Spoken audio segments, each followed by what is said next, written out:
datos con el fluido, que es aire, entonces automáticamente es donde aparece la resistencia por convección. Y al tener convección, automáticamente, en este caso, como seguimos con el segundo mecanismo de transferencia de calor, yo les tendría que dar este H, ¿no? Todavía no saben, ¿no?, cómo calcular. Entonces ya les enseño el siguiente capítulo. Entonces hay estos dos tipos de condiciones que tengo. Yo les dé temperatura o les dé H. Pues yo les doy también paredes compuestas. Ya vamos a ir otra vez más adelante en el ejercicio. Puede ser así. Pues tal vez yo les quiero también calcular acá, ¿no? Pero siempre les voy a dar condiciones de frontera con las que ustedes van a poder empezar los cálculos y poder hallar las temperaturas acá. Y bueno, recalcar, ayer cuando hemos visto teníamos una ecuación de T, de temperatura, donde sabemos funciona la variación, el espesor, por la distancia donde quiero más la temperatura 1. En donde esta ecuación solo sirve cuando es el mismo material. Yo tengo aquí un material 1, 2, 3, 8. Esta temperatura, esta ecuación solo me va a servir para poder ver dónde es la temperatura, solo en ese primer material. O solo en cada material independientemente. Si yo les vengo y les digo, tengo una temperatura acá, una temperatura 1 acá, y hay la temperatura, que sé yo, esto puede ser coordenadas X, y el espesor de toda esa pared era, que sé yo, 1 metro, y esta era 10 centímetros, o 50, y yo te digo a 60, está por acá, ¿no ves? Entonces tú no me puedes aplicar esto desde aquí hasta acá, porque aquí tienes un material y has cambiado el segundo. Tendrías que ir de acá, hallar acá la temperatura en este punto y recién aplicar esta fórmula para hallar de aquí a aquí. Entonces esa fórmula es solo cuando tiene un mismo material. Eso ya me han cometido ese error en algunos exámenes y se nos ha dado eso. Claro, pero es solo cuando tienes un mismo material. Y a modo así, ya lo que estamos viendo acá, por ejemplo, ya vamos a ir viendo que es un cilindro hueco.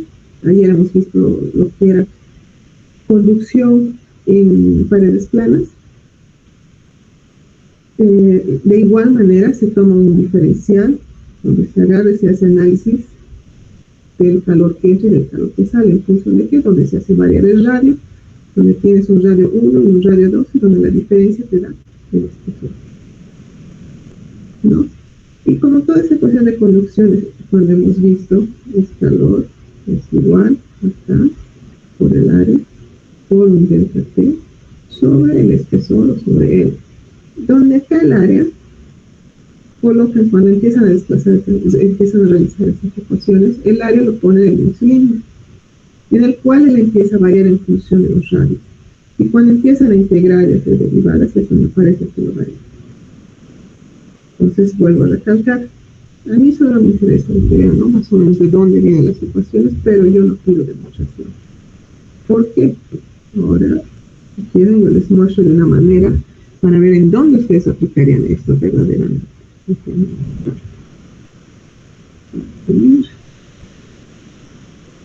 Acá.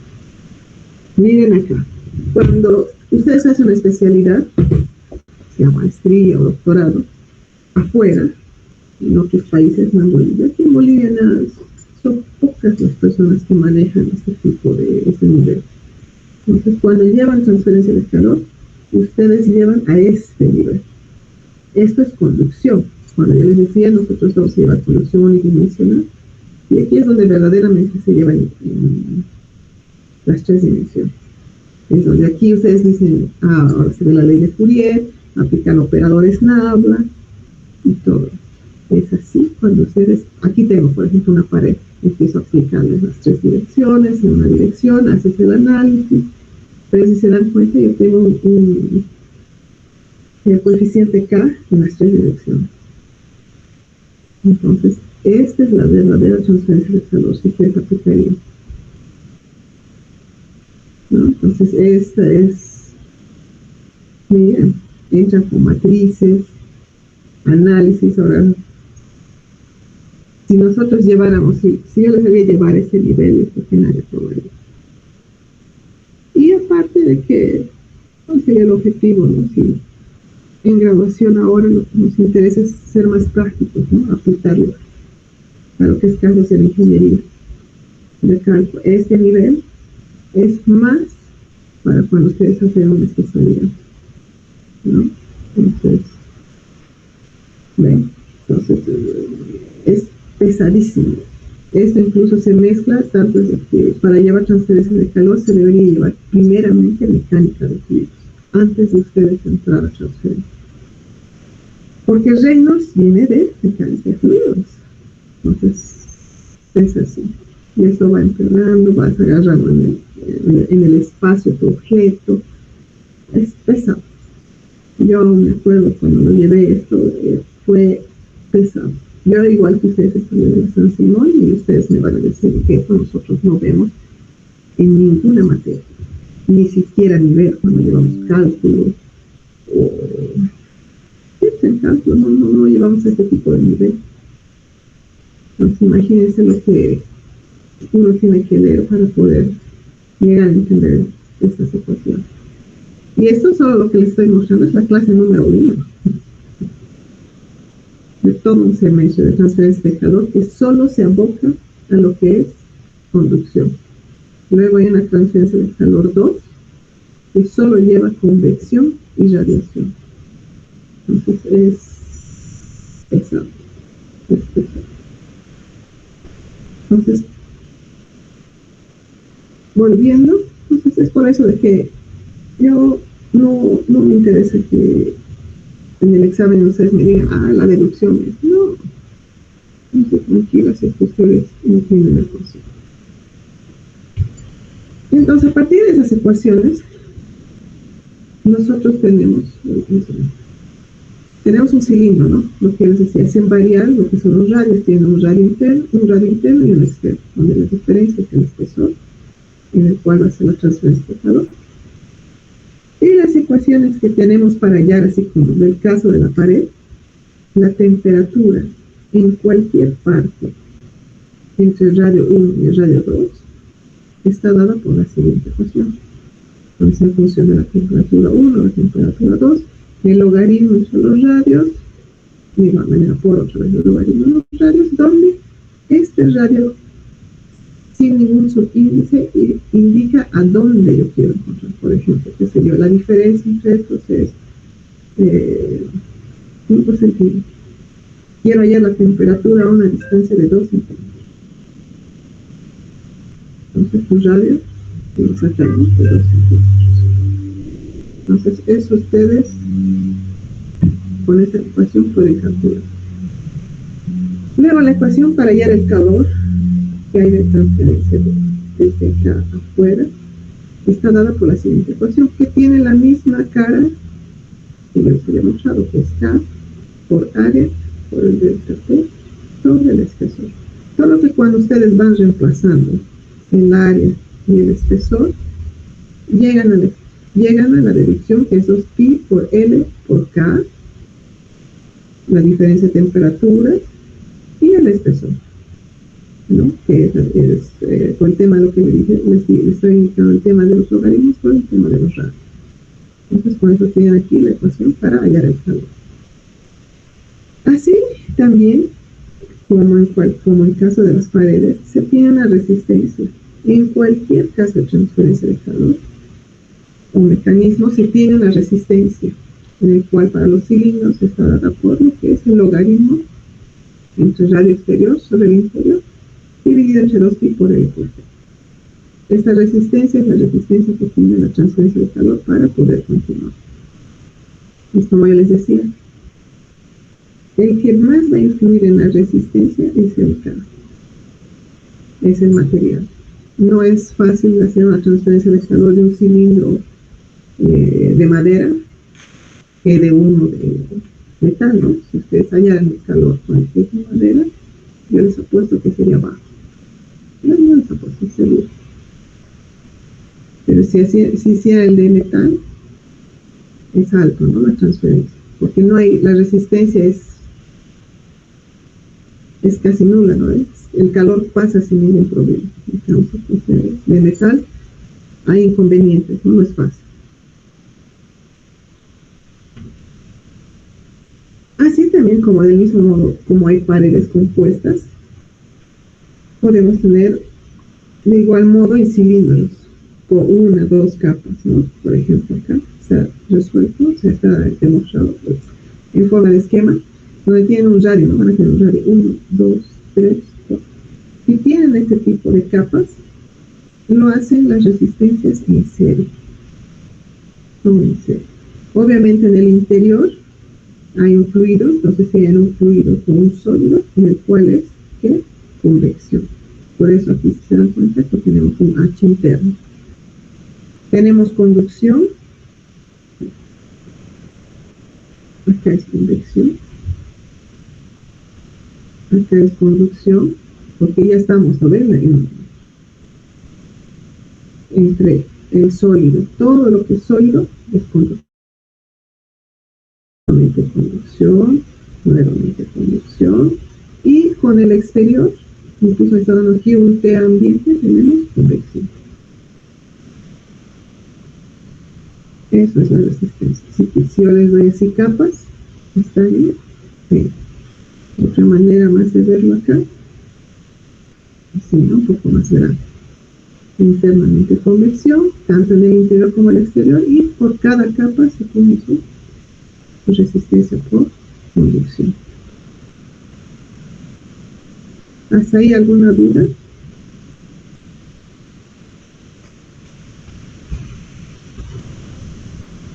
Una duda, ingeniera. ¿Puede existir también resistencia en paralelo en paredes compuestas cilíndricas? Sí, puede haber. Ese sería en el caso cuando yo tuve de esa forma.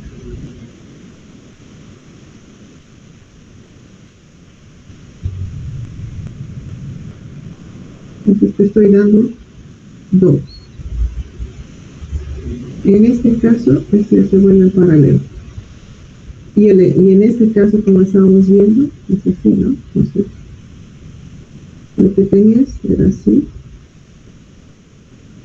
¿no? Como se muestra en este esquema, ¿no? En este caso es en serie, y ya cuando vamos a empezar a hacer así, ya empezaría a ser en paralelo. Entonces es ahí donde también yo puedo. Hay ejercicios así donde vamos a hacer, donde vamos a ver los dos casos, tanto en serie como en paralelo. ¿Alguna duda? Está claro, ¿no? Ahora, como estamos viendo esto del tema de cilindros, como les decía en un inicio, los principales casos cuando ustedes tienen conducción, los principales son paredes y más que todo cilindros. ¿Por qué? Porque cuando ustedes van a la industria, siempre van a tener líneas, ya sea de frío o vapor, más que todo vapor. Cuando ustedes tienen vapor, la intención siempre es tener pérdidas lo menos posible. Entonces, ¿qué aplicamos? Hacemos aislante. Pero ustedes pueden decir, ya, ¿cuánto de aislante? ¿Por qué le puedo poner mucho? Acá, por ejemplo, le puedo poner, qué sé yo, 5, 20 centímetros de aislante. Pero siempre tiene que haber un costo-beneficio, ¿no ves? ¿De cuánto voy a poner? En algunos casos,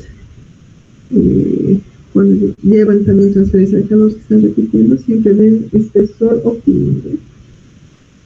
Pero cuando ustedes están en la industria, en la vida real, en casos reales, eso a veces no funciona. ¿Por qué? Porque no tienes un dato, el fabricante de tu aislante no te da esos datos, tiempo de vida, etcétera, etcétera. Entonces dice, ay, pues yo no tengo eso, entonces ¿cómo yo procedo? Entonces hay una norma donde te dice, la máxima pérdida de calor que se puede tener es del 10%. Lo máximo que vas a perder es 10%. Lo demás, aislado. Y en función a este 10%, es que tú calculas este espesor. Y lo vamos a poner así entre comillas, tendrías un espesor O. Entonces manejen este 10%. Y ningún problema ahí, porque cuando estamos empezando a tratar dicen, ya, ¿y cuánto voy a dejar perder? ¿Y cuánto será? Y ahí tu dato es 10%. 10% te arrancas y ya está. Tanto económicamente, con tiempo de vida, todo esto. ¿No? Entonces, ese es el objetivo de enseñarles cosas que ustedes van a aplicar en su vida cotidiana. Porque eso es, y a crecer dicen. Nosotros en Taquiña, de igual manera, tienen líneas de vapor. Tienen 2 calderos, 2, 3, no me acuerdo, 12 gigantes, donde tienen líneas de vapor, donde tienen ahí su distribuidor, donde va a distintos procesos. Y una vez hubo que hacer un cambio en una válvula del distribuidor, había que cambiar el aislante también se quema, se deteriora, se moja, hay goteras, etcétera, etcétera. Entonces ahí en esos casos dicen, ahí empieza así. ¿Cuánto espesor de aislante le voy a meter? Entonces ahí vamos a ese 10%. Pero al mismo tiempo, a veces, a modo de conocimiento, existe lo que es el radio crítico de aislamiento, en el cual se sabe que al agregar más aislamiento a una pared o al ático, siempre disminuye la transferencia de calor. Entre más grueso sea el aislamiento, más baja es la razón de transferencia de calor. Efectivamente, mientras más grueso le pongo, más baja mi transferencia de calor. Pero esto es inviable cuando tú ya le pones mucho, ¿no? Entonces voy a poner mucho aislamiento y solo necesitaba 5 centímetros. Y le he metido, qué sé yo, 20. Esto es una pérdida para la empresa, para la que está haciendo el servicio. En cambio, para el que está recibiendo el servicio, perfecto. Para mí mejor si no pierdo, a mí me da igual, pero tú vas a tener una pérdida, cuando, a menos que hagas el costo, y además tú vas a perder porque tu costo aumenta. En cambio, otra empresa que supo aplicar te va a decir 5 centímetros y obviamente su costo va a ser más bajo. Y como es en nuestro país, siempre nos vamos a lo que es más barato. Incluso a veces sin ver el tipo de calidad ni nada. Pero como es tan cierto que lo que cuesta barato, al final sale caro. Solo a modo así un poco de comentar. Había un sauna en Quillapollo, donde la señora se compró su caldero, etc., para hacer un sauna y ducha caliente. El caldero debería abastecer tranquilamente, ¿cuántas duchas eran? Pues, 10 duchas y 2 saunas. El caldero tardaba en hervir, era uno pequeño, ustedes ya no me acuerdo grande, era un caldero así vertical, donde hervir agua acá tardaba creo que 2 horas para empezar. Cuando yo caliento agua en 2 horas, yo ya estoy hablando de un caldero grande, uno horizontal, y eso es de mayor capacidad, que ya vamos por 250 hasta los 3000. Uno de 3000 con 2 horas tranquilo llega a su presión de 5 bares. Entonces imagínense uno pequeño que aquí está por los 50 kilogramos por hora, 2 horas. Entonces, ¿qué está pasando aquí? Ahí todo estaba cerrado, no se podía abrir, no se podía ver los tubos para verificar el área de transferencia de calor. Ahí dijimos, qué raro. Ahí hicimos más pruebas, no daban, no arrancaba, tenía un control de nivel acá, en el cual también lo revisamos, y en el control de nivel se ponen unos tipos de electrodos especiales, que no es un material común. Y los que lo habían fabricado lo habían puesto con electrodo, literalmente electrodo para soldar. Hemos visto, ¿qué es esto? Ya, seguiremos. Hemos visto el tablero y le preguntamos a la señora, ¿usted cómo enciende su caldero? No, vengo aquí al tablerito, yo tengo que ver la presión y yo misma lo tengo que apagar. Nosotros, pero ellos le vendieron diciendo que era manual o automático. No, totalmente automático. Y usted cree que es automático, que usted viene y lo apaga manualmente. No, es que no sé qué charlita nos ha dado, de que eso es por seguridad. No. Usted no no deberían de tocarse, tal vez solo algo mucho para energizar y desenergizar. Y ahí la señora se empezó a poner triste. Obviamente para este tipo de personas esta inversión cuesta, porque es para un negocio, no es gente que tiene plata como Unilever, Coca-Cola, Pepsi, no, son gente humilde que ha hecho una inversión para poder hacer su negocio. Entonces, técnicamente la habían estafado, ella ha intentado meterles juicio, no sé en qué habrá terminado, o sea, nosotros como empresa solo podíamos asesorar o dar un equipo nuevo o recambiar todo eso, que es el costo, saldría casi como uno nuevo, ¿no? Ahí la señora se quedó triste, no sé qué habrá hecho, nosotros, yo me acuerdo, esto lo cambiamos por, ni siquiera, cambiar esto ya por los electrodos especiales ya implicaba más costo, la señora no tenía plata, no podíamos abrir el caldero para el área de transferencia de calor debido a que no tenía ninguna ventana a propósito. Una pena. Y el aislamiento, ni qué decir, o sea, tú ponías la mano, en teoría, cuando nosotros diseñamos estos tipos de caldero, tú tienes que ser capaz de dejar tu mano acá, en esa superficie, respetando el 10% de pérdida. Porque si fuese pérdidas de un 50%, etcétera, aquí mi temperatura es alta y tú no podías aguantar poner tu mano. Entonces se respeta ese 10% en el cual tú puedes ser capaz de por lo menos apoyar tu mano, ¿no? Entonces eso es con respecto a la aislamiento. Y con este radio crítico, cuando tenemos en cilindros, ¿a qué se refiere? Más o menos como quien dice encontrar un radio mínimo o un radio aceptable. Por ejemplo, este está dado, nosotros tenemos un K del material, que puede ser el del aislamiento, que sé yo, la fibra de vidrio, lana, poliuretano, no, eso es para las paredes. Más que todo lana y fibra, ¿no? Donde tiene su propio coeficiente K, y tenemos el aire, ¿no? El medio ambiente, donde está una temperatura dada. Como está en el exterior, tenemos un coeficiente de convección, en el cual esto está vinculado a un H. Este radio crítico, de igual manera, haciendo resistencias y sacando, haciendo derivadas, llegamos a que el radio crítico es igual al K, conductividad, el coeficiente de conductividad, dividido entre el coeficiente de convección externo. Esto nos va a dar un valor. Entonces ustedes se dirán, ¿será que yo debería calcular siempre un radio crítico para mi aislamiento? ¿Qué creen ustedes? ¿Sí o no?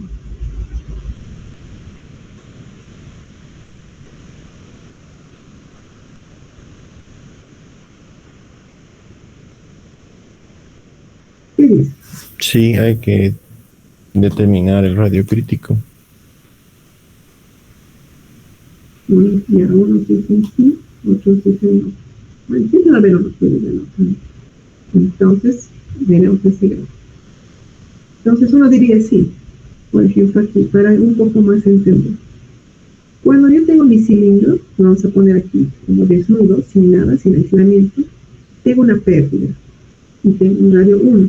¿Concordamos? Sí. Vamos a suponer que mi pérdida es aquí, es 100. Pero cuando voy aumentando mi aislamiento, y aquí está el radio 2, voy aumentando mi aislamiento, llego a un punto máximo en donde, qué sé yo, esta opción, en donde he llegado a un punto máximo, cuando me he ido moviendo entre eso. Me he ido moviendo entre eso, donde inclusive aquí hay una pérdida máxima. Luego voy aumentando, efectivamente vas aumentando. Después de este punto crítico, es donde recién empiezas a disminuir tu transferencia de calor, tu pérdida.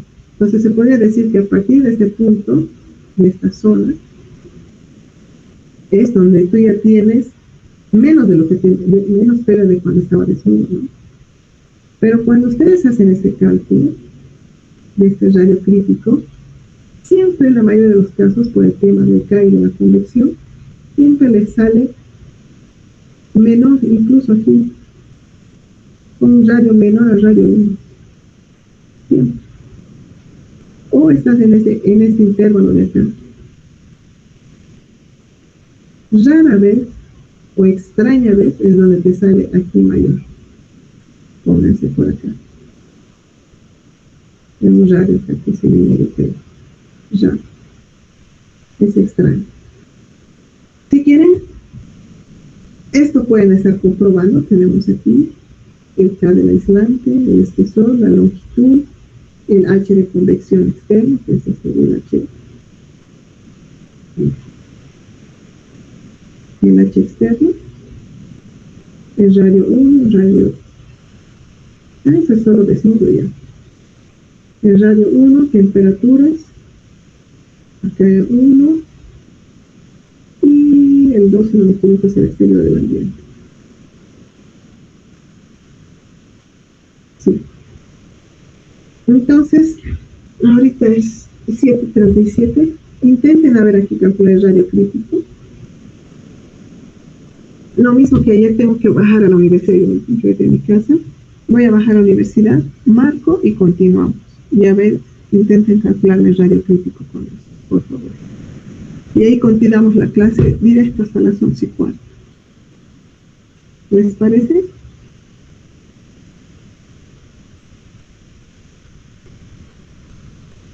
Está bien. De la conductividad del metal.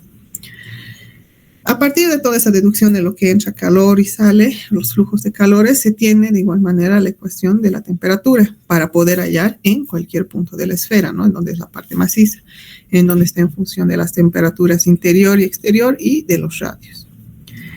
De igual modo, tenemos la ecuación que sería para hallar la transferencia de calor, ¿no? El flujo de calor que se tiene. Y a diferencia de lo que es en cilindros, aquí ya no aparece, ¿no? Lo que es el logaritmo natural. Pero esta expresión viene dada por lo que yo les decía, por el área. Porque tenemos que calor es igual a Q, acá, por el área, por el delta T, sobre el espesor, o L, ¿no? Y a partir de tanto del área como del espesor, que es la diferencia de radios, que aquí se puede observar, es de que se tiene esta expresión, ¿no? A partir del área de una esfera. Entonces ya tenemos para hallar la temperatura en cualquier punto de la esfera y el calor que va a pasar por la esfera. Acá igual están las mismas fórmulas. Acá pueden ver de otra manera, no hay problema, es lo mismo. No difiere mucho de esta de acá. Tenemos igual manera lo que sería la resistencia de la esfera, como hemos dicho, ¿no? En cada caso hay una resistencia. Y acá hay un ejercicio que después lo vamos a hacer. En resumen, acá en esta parte de esta presentación hay un pequeño resumen para cada caso, tanto como para pared plana, para pared cilíndrica y para esferas. Los tres casos que hemos visto, tanto para la distribución de temperaturas, para el flujo de calor. En esta parte no un poco lo está mezclando, porque no, este Q con dos barritas en realidad sería el Q minúscula con punto, y tasa de transferencia sería el Q, ¿no? Este está por área, este de acá. Luego, para cada caso, tenemos lo que son las resistencias, para una pared plana, para una pared cilíndrica y para una pared esférica. ¿En qué caso utilizan esto? Es porque cuando ustedes van a hacer en serio, paralelo, las resistencias, por ejemplo, tienen así, acá van a tener una resistencia 1, una resistencia 2, qué sé yo, por conducción. Entonces, cuando tengan esto, ustedes tienen que ir reemplazando esa. En este caso, si es una pared plana, vamos a poner L sobre K por A. ¿No? Entonces, por eso, va a haber una sección donde vamos a hacer ejercicios, no se preocupen. Pero es eso en donde ustedes reemplazan estas resistencias para cada caso, ya sea un cilindro, una pared plana o para una esfera. ¿Hasta ahí tienen alguna duda?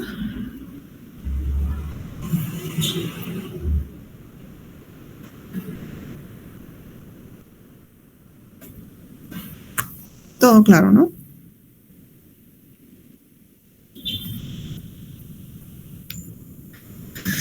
Al mismo tiempo, cuando hacemos por conducción, tenemos lo que son superficies extendidas.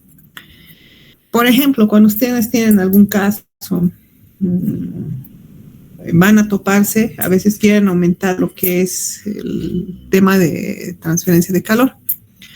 Cuando ustedes hacen, vamos a ir viendo, por ejemplo, por el lado de convección, viene por la ley de enfriamiento de Newton, donde que nos dice que el calor por convección es igual a ¿qué? Al coeficiente de transferencia de calor por convección por el área por el delta T, ¿no? De temperatura. En donde ustedes pueden ver aquí, vamos a hacer un análisis. Temperaturas mayormente es fijo, o ustedes pueden modificar. No ve. Por ejemplo, la temperatura ambiente es fija. Va a variar más, menos, pero no es algo que ustedes, no es una variable en la cual ustedes son libres de manipular, sino que es independiente. Vamos a poner la temperatura de superficie, la temperatura del fluido que ustedes quieran, es fija también, porque se les va a decir, yo quiero enfriar de tanto a tanto. Entonces, estos dos valores son fijos. No es de que ustedes puedan variar, porque está en función de eso. El coeficiente de transferencia de calor está en función de Reynolds, que vamos a ir viendo más adelante, está en función de Prandtl, Nusselt, cosas de que Prandtl es una propiedad. El Nusselt está en función de Reynolds y también en función de tu área, o sea, de tu disposición geométrica, que también es fijo.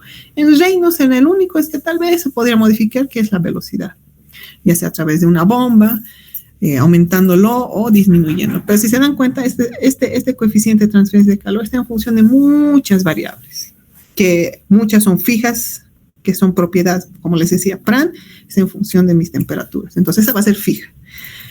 Nusselt está en función igual de un coeficiente, el K por el H en el área. Entonces, no hay mucho. En donde el único punto donde nosotros podemos modificar un poco de una manera más fácil es aquí en el área. Si ustedes ven, es toda una multiplicación. Entonces, si yo aumento área de transferencia de calor, por tanto, la transferencia de calor va a mejorar.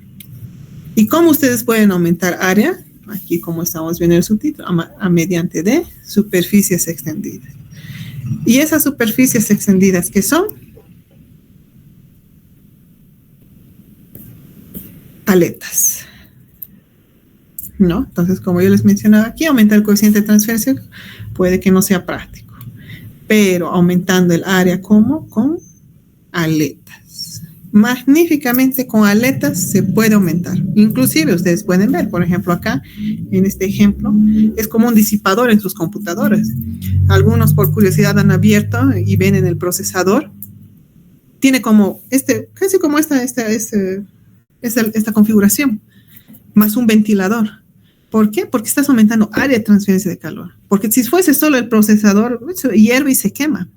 Esto hay en las computadoras, en los componentes electrónicos, en chips, en sus plays. Entonces, esa es la magia de las aletas. Aumentar el área de transferencia de calor. Entonces, yo aumento el área de transferencia de calor de ese procesador, le meto un ventilador y estoy tranquilamente enfriando ese procesador.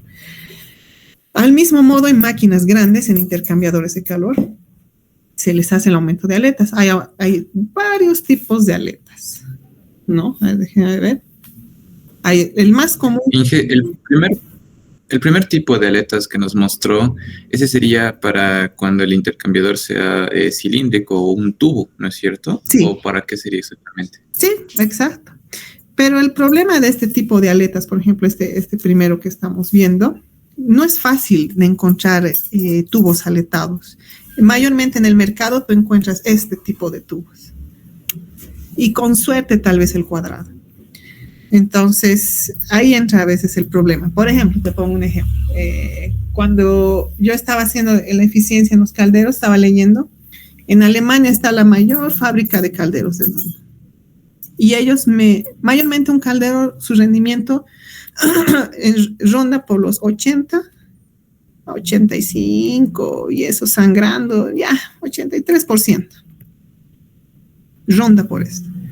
Pero en Alemania ellos han conseguido, hay una fábrica, no me acuerdo el nombre, llegar el rendimiento hasta un 90-95%. Yo dije, caramba, ¿cómo lo habían hecho? ¿Qué había sido? Han usado aletas. pero no es así como este tipo de aleta, como ven en el primer caso, pero con estas aletas por el interior. Muy interesante, por el interior, aquí así. En todos sus tubos. Entonces, con eso ellos han conseguido un 90-95% de eficiencia. Y caramba, entonces esto, en una fábrica, por ejemplo, fino, esas grandes empresas que consumen combustible en grandes cantidades, esto es una mejora espectacular. Les dicen, entonces fabricaremos, ¿por qué la empresa de su padre entonces no fabrica este tipo de calderos con estas aletas que usted está indicando?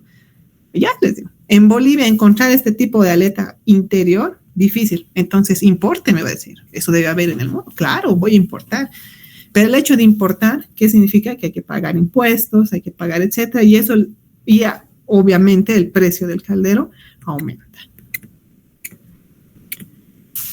Pero, ustedes dicen, pero si usted me está diciendo que esas fábricas son capaces de comprar, claro, pero si yo ya tengo un caldero que me está funcionando, yo prefiero trabajar sobre este. No voy a ir a la empresa y le voy a decir, oye, ¿sabes qué? Mira, me he encontrado un nuevo caldero, lo cambiaremos.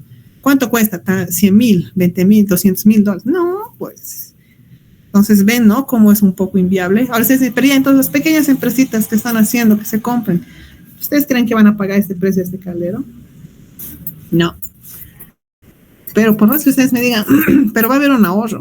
Créanme que es un debate tan difícil que a veces no entiende. Eso es tal vez lo que nos falta a nuestra costumbre, ¿no? Si estas empresas grandes no tuviesen un caldero, yo se ha puesto que sí implementan esto. Tanto es que en algún caso, en el hogar, o sea, en el caldero, cuando ustedes ven, él está dividido por número de pasos. Hay un paso aquí, un segundo paso y un tercer paso. O puede ser de 2 pasos o de 3. En este primer paso lo llaman hogar o cámara de combustión. Y es aquí en donde es el principal, donde se mantiene o donde se tiene que hacer el aprovechamiento de la transferencia de calor. Entonces tiene esa transferencia de calor y en algunos casos les aumentan aletas o aquí adentro, en vez de ser liso, le aumentan turbulenciadores, ¿no? Que más adelante vamos a ir viendo que este turbulenciador aumenta en lo que es el Reynolds. Mientras más turbulento, más transferencia. Pero entre hacer turbulencia o aumentar aletas desde un 0 de diseño, hay que ir viendo. Por eso es que yo les digo, es bueno manejar un programa computacional donde ustedes pueden jugar tanto con lo que es aletas o turbulencia, ¿no? Entonces son temas interesantes. A veces cuando ya está el equipo, a veces es fácil aumentar un poquito, unas cuantas aletas, y créanme que eso aumenta la eficiencia. Pero al mismo tiempo tienen que ver cuál es el fluido externo. Por ejemplo, si yo les meto este tipo de aletas del primer caso, vamos a poner que existe en el mercado, pero mi exterior es agua, ustedes van a empezar a ver que hay incrustaciones aquí, ¿no? Entonces, si hay incrustaciones, va a empezar a evitar la transferencia. Entonces, van a tener más complicaciones. Entonces, tiene que ver pros y contras. Si fuese aire en el exterior, perfecto, no pasa nada. Se puede haber incrustaciones de tipo polvo, cosa que se limpia, ¿no? Fácilmente. Pero si fuese agua, es difícil. Por eso, en el caso de los calderos, nunca van a haber aletados por el exterior. En el caso de los pirotubulares, ¿no? Donde el humo va por el interior y el agua está en el exterior. En ese tipo de calderos nunca van a haber aletas en el exterior. ¿Por qué? Porque tiene agua. Y si tiene agua, tiene sales y por tanto va a haber incrustaciones. Por eso en esa fábrica que yo les digo, en Alemania, ellos hicieron las aletas por el interior. Porque por el interior circulan los gases de combustión y entonces es más fácil hacer el mantenimiento, ¿no? Entonces, esto de las aletas es muy interesante. Y había algo más interesante todavía, fue interesante. Cuando yo hice mi proyecto de grado en la San Simón, utilicé hice 2 intercambiadores de calor, uno con este tipo de aletas y con aletas cuadradas para los cálculos, ¿no? Y calculaba el rendimiento, tanto con aletas, o sea, incluso limpias, desnudas, o sea, sin aletas, un caso con aleta circular y otro con cuadradas. Obviamente el sin aletas era bajo, el con aleta circular aumentaba. Y cuando le metía el cuadrada, bajaba. Interesantemente, bajaba. Y yo se lo decía, pero si yo estoy calculando aquí todavía la aletita, porque cuando hacen con aletas, calculas el rendimiento de la aleta, el área de contacto de la aleta que va a haber, el área que estás perdiendo, todo, etc. Y aparentemente esa del cuadrado era mejor. Y eso era un caso ya para hacer estudio, ¿no? Pero eso implicaba más tiempo y ahí yo lo paré, no continué viendo exactamente por qué esto bajaba. Pero era un caso muy interesante. Eso después sí que lo podemos ver. Vamos, más adelante cuando hagamos convección o intercambiadores de calor en todo caso, vamos a ver todo este tema de ejercicios con aletas. Ahí, como les mostraba, ¿no? Hay distintos tipos de aleta, pero la más común en tubos, en cilindros, siempre es este tipo. El que hay más en el mercado. Y eso aquí en Bolivia, no sé, los que consiguen, mi papá, él tiene ya un almacén con tubos aletados que él guarda. Nunca le pregunté de dónde él consiguió, pero él los guarda para cualquier caso. Él utiliza eso para intercambiadores, para saunas. Yo necesito área. Entonces usas aletas. Entonces a veces, por eso, diseñar es mejor nosotros fabricar que comprar. Porque digamos, vamos a un sauna, tiene su cuarto. Y te dice, mira, yo tengo un espacio aquí, un espacio reducido, qué sé yo, de 1 metro. No tengo más. Ahí tiene que entrar mi intercambiador de calor. Ahí, no tengo más, no puedo mover. Pero necesito, mira, he hecho mis cálculos. Y, pucha, para poder fabricarte, yo necesito mi intercambiador, tiene que medir, oye, 2 metros. Búscame un cuarto. O sea, no le vas a decir a tu cliente, búscame. Tú tienes que amoldarte a las necesidades del cliente, porque si no el cliente va a decir, oye, ¿sabes qué? No, gracias, me voy a buscar otra empresa. Así de fácil es. Entonces tú dices, pucha, ahora tengo 2 metros, ¿qué hago? ¿Cómo lo voy a hacer chiquito? ¿Le voy a dar 20 vueltas? Ya, pero ¿qué haces? Metes aletas. Incluso hasta de 2 metros lo puedes bajar, tal vez hasta un 0,8, un 0,9 y te va a entrar cabal. Entonces, y todos esos cálculos, o sea, si has hecho esto, si tuvieses, insisto, con programa, este cambio de un liso a una aleta lo haces en un rato. Incluso puedes jugar con variantes. Es interesante cuando se hace ese tipo de diseños. Pero cuando lo haces a mano, ahorita te voy a decir, volverlo a calcular. Ya tengo que calcular propiedades, temperatura media. Oye, qué complicado, ¿no? Entonces, es así. Entonces, mi intención es de que vean este tipo de aplicaciones y que utilicen programas computacionales. De igual manera, cuando se utiliza aletas, entra lo que es convección y conducción, porque tienes al mismo tiempo un contacto y tienes aquí un fluido con el cual va a interactuar, ya sea un fluido, ya sea agua, ya sea aire. Entonces, a partir de eso es donde se hace el análisis para encontrar la eficiencia de una aleta, ¿no? Se hace un análisis diferencial, se hace derivadas integrales, pero se toma siempre en cuenta conducción y convección, ¿no? Entonces, ahorita en lo que es conducción, no les voy a meter ejercicios con aletas, va a ser más adelante. De igual manera, cuando hacen eficiencia de la aleta, mi ideal sería de que, por ejemplo, aquí yo tengo aire en el exterior y por dentro de mi tubo estoy metiendo vapor por dentro del tubo. Entonces, ¿qué estoy queriendo calentar? Quiero hacer un sauna seco. Entonces, yo meto vapor por el interior del tubo con aletas. Obviamente, este tubo está con su aletita. Y le meto un ventilador aquí para que empiece a botar ese calor, ¿no ve? Y me empiece a calentar mi medio ambiente para mi saunita, para que sea un sauna seco. Cuando está aquí en mi aleta, mi ideal sería de que la temperatura en toda la aleta sea igual, sea 85, 85, 85, 85, 85. Pero en la vida real sabemos de que justo donde está con el contacto, efectivamente es 85, pero mientras tú te vas alejando hasta la punta, sabemos que no se ha mantenido esos 85. Entonces, por culpa de eso, de que esto es un ideal y este es el real, es de que se calcula la eficiencia de la aleta.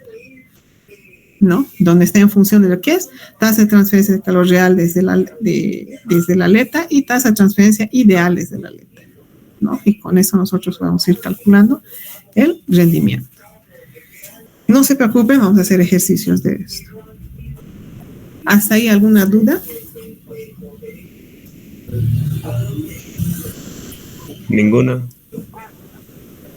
Ya, continuamos. Para cada tipo de aleta, para cada caso, se tiene un rendimiento, un área de contacto, todo. Este tipo de tablas está en las tablas que yo les he pasado. Si hurgan, esta es una tabla general, ¿no? Pero en la que les he pasado está un poco más detallada. Por eso yo les recomiendo de que se impriman las tablas que les he pasado. Al mismo tiempo hay curvas para hacer el rendimiento, la eficiencia de la aleta, ¿no? Que también están en sus tablas. Eso es lo que hemos visto. Ahora aquí en este de la eficiencia, ¿no? Si el rendimiento es igual a 1, adicionar la aleta no afecta la transferencia de calor. Cabalmente, lo que aquí decía, ¿no? De mi experiencia con el tubo, con las aletas de tipo cuadrada, ¿no? Entonces me debió salir eso, no me acuerdo exactamente. Si la eficiencia de la aleta es menor a 1, la aleta actúa como un aislamiento. O sea, en vez de mejorar, me está impidiendo. O sea, el caso del cuadrado, ¿no? Porque en vez de mejorar, empeoraba. Eso era tan interesante. Yo decía, pero si es cuadrada, decía, sí, hasta estoy mejorando. Entonces pasaba eso, fue interesante. Luego, si la eficiencia es mayor a 1, la aleta está mejorando la transferencia de calor. Entonces, la clásica, ¿no? O sea, podemos ver lo que me pasaba en mi caso a mí con las aletas circulares. Este es un ejemplo, un ejercicio. Este es el ejercicio que yo les decía en el caso de cilindro, donde tenemos dos tipos, ¿no? De material, y esto llegaría a ser en paralelo. Problemas los vamos a hacer. No se preocupe. Yo necesito por el momento avanzar ahorita contenido.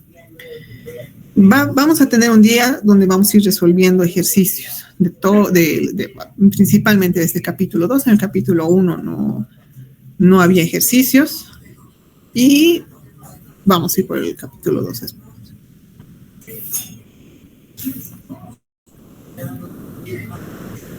Daremos un poco de inicio, avanzaremos hasta por ahí lo que es el capítulo 3. Déjenme ver acá.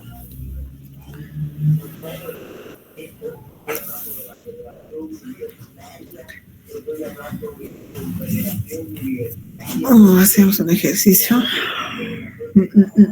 Avanzaremos esto. De esto y mañana ya podemos hacer ejercicios del capítulo 2. En el capítulo 3 vamos a llevar lo que es convección.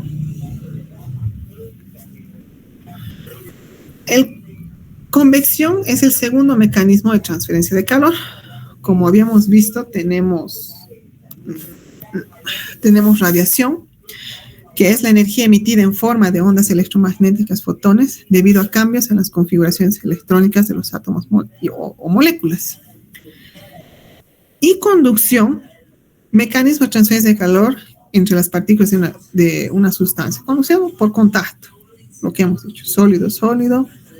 Si hay con un fluido, este fluido, su energía cinética tiene que ser muy baja, tiene que tender a cero.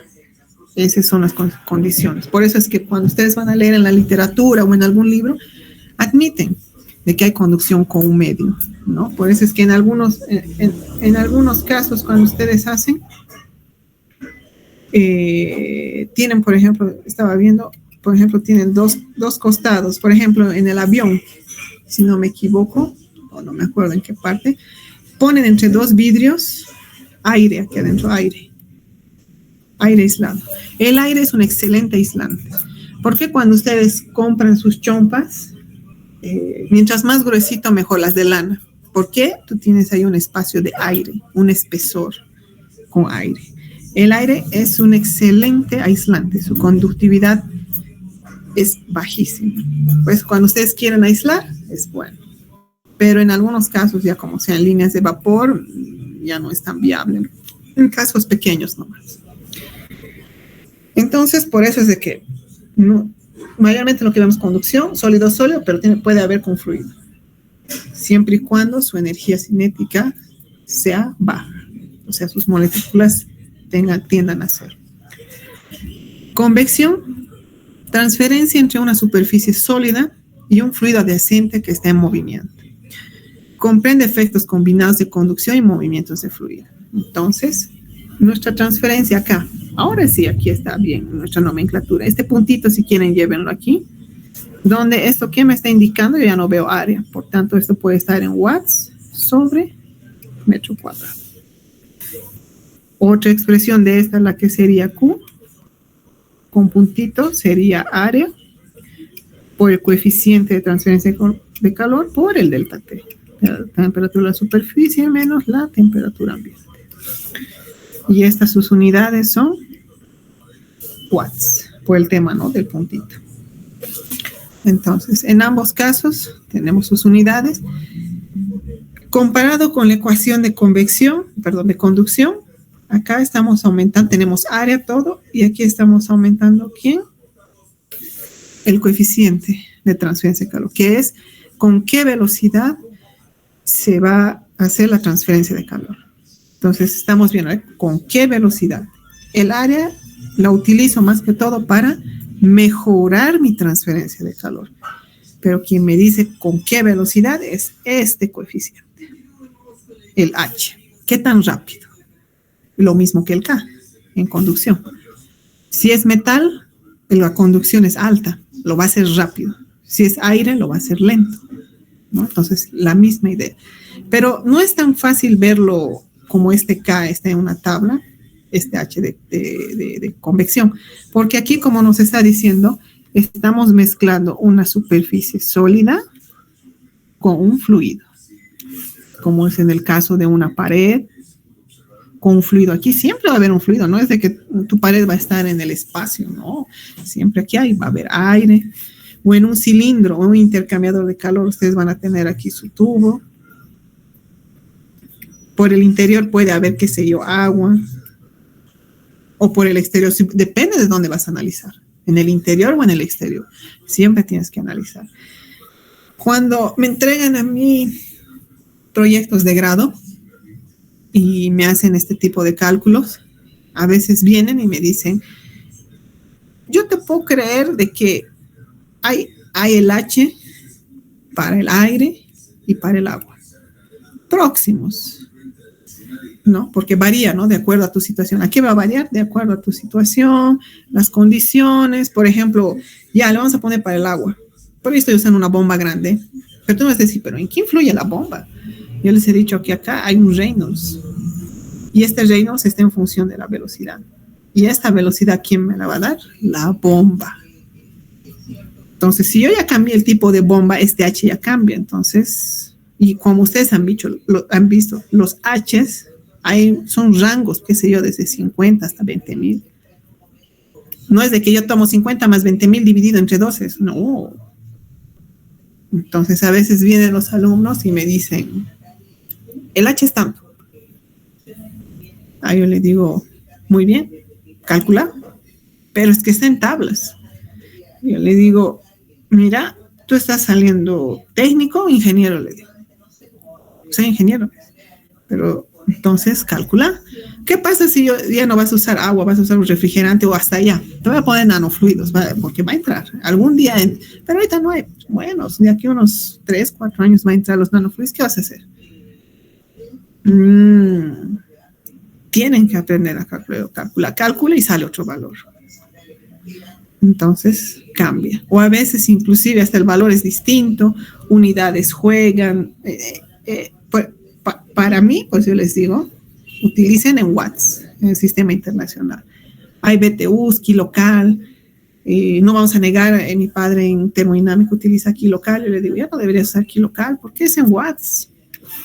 Es más fácil, es más cómodo. hasta para el mismo alumno, porque el alumno está queriendo, cuando tú vas a comprar una bomba, tú vas y le dices, dame en kilocal hora. No, tú vas y le pides en watts o en HPs. ¿No? Inclusive cuando ustedes quieren comprar hasta un intercambiador de calor en el exterior, no te vas a decir, ¿cuántas kilocalorías horas tiene? No, te va a decir, dime en watts, kilowatts o algo por ahí. Entonces yo estoy intentando de que lo lleve por ese lado.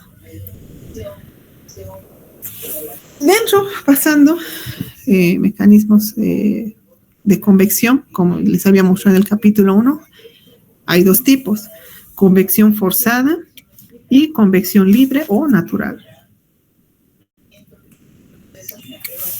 Los dos tipos. Existen los dos tipos. Entonces, cuando tenemos el forzado, lo que les he dicho, siempre hay un mecanismo externo. Puede ser un ventilador,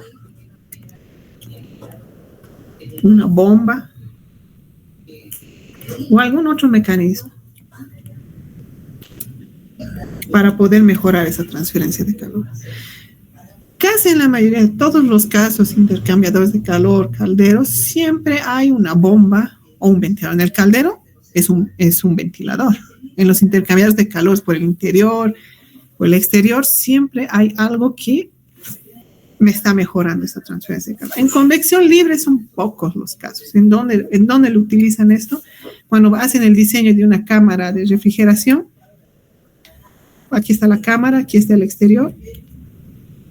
Utilizan aquí recién convección libre o natural en todo caso, ¿no? Lo utilizan. Es en los pocos casos que he ido viendo, ¿no? Donde por el tema de la velocidad, de que es muy baja. Ahora, si estuviesen en un lugar o apartados, o sea, mayormente estas cámaras están dentro de otro cuarto. Si está dentro de otro cuarto, la velocidad es baja. Entonces se comporta como convección natural. Ahora, si tu cámara frigorífica estuviese en el exterior y en una situación que sería en un lugar, en ubicación donde la velocidad es alta, esto ya no es. Lo tienes que tomar como convección forzada. Y aparte, más adelante, se ve quién predomina. A veces tú dices, puede ser, y bueno, siento vientecito en mi cara, y ¿será natural o forzada? Entonces, más adelante vamos a ver quién predomina entre estos dos. Hay un cálculo que se hace para ver quién predomina y con quién tomo yo en cuenta. O tomo solo en cuenta uno o los dos, ¿no? Es donde se ve más adelante. Para cualquier caso, sea convección forzada o convección natural, la ecuación es la misma. Simplemente aquí vuelvo a recargar. Aquí está una nomenclatura que nos hemos puesto al inicio con puntito. Q minúscula con puntito es potencia sobre unidad de área. Q mayúscula con puntito ya es solo potencia, ¿no? Muchas veces yo les puedo pedir en el ejercicio, ¿no? Calcule el calor por unidad de área. Entonces, ¿qué significa? Que esta área la vas a pasar a dividir y esto se va a convertir en Q con puntito, porque van a estar, pucha, pero no tengo el área, no tengo, falta dato. En el mismo enunciado yo te digo, calcule la transferencia de calor por unidad de área. ¿Hasta ahí alguna duda?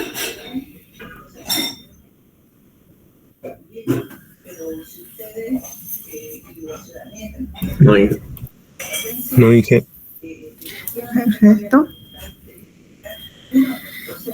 Ahora vamos a pasar, vamos a ir ya un poco más desenvolviendo lo que son las ecuaciones. Cuando nosotros tenemos el calor por convección, hemos dicho que calor es igual al área, o si quieren, H por área por un delta T. Donde este H está en función de ¿qué? Del número de Nusselt, donde dice que es un coeficiente adimensional de transferencia de calor por convección. Esta es una de las unidades adimensionales que existe. Ahora vamos a ir viendo. Igual que Reynolds, no sé si muchos ya han pasado mecánica de fluidos, donde Reynolds es adimensional, ¿no? Y Nusselt es otro. otra variable dimensional, en la cual está en función de quién, del coeficiente de transferencia de calor, la cual mayormente en el sistema internacional está en las unidades de watt sobre metro cuadrado por grado centígrado. Multiplicado por quién, por la longitud característica.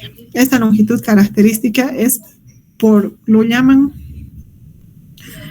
en algunos, por donde pasa, o sea, no sé cómo explicarles.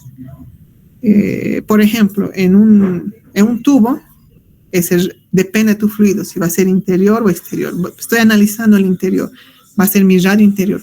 Por donde está chocando el fluido, por donde choca tu fluido. Por ejemplo, en una placa plana, si yo tengo una placa plana,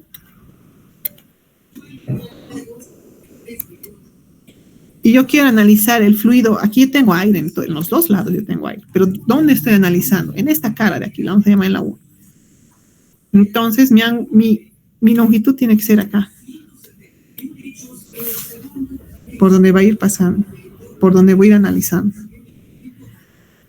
Lo mismo en los cilindros, cuando cuando tenemos aquí figuras geométricas fáciles, cuadrado, rectángulo, círculo, es fácil.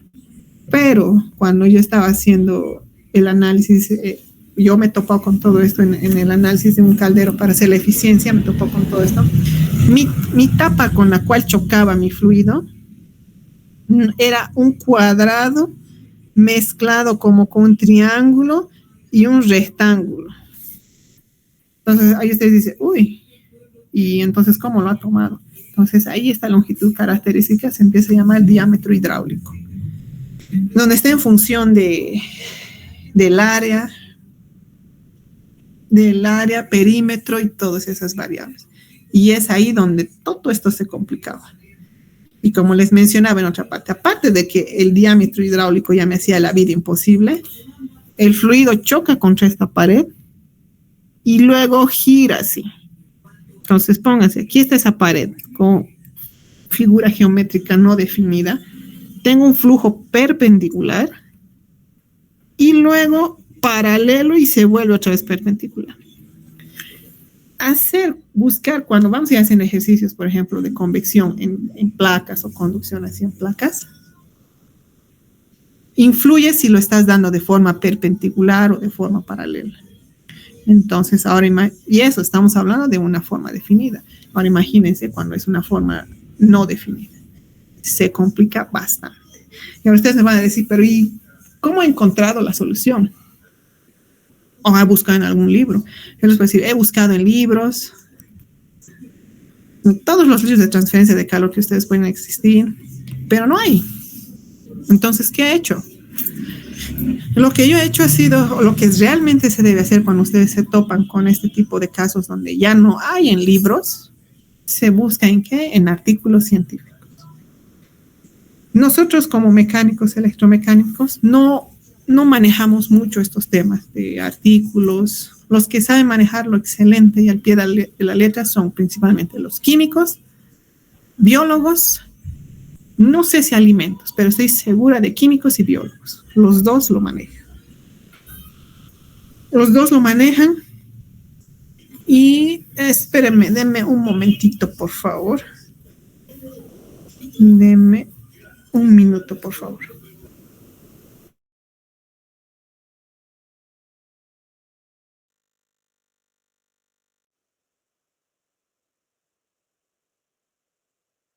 Volvemos. Eso. Entonces tienen que buscar ¿Se escucha, no? Perdón. No me acuerdo si lo desactivó.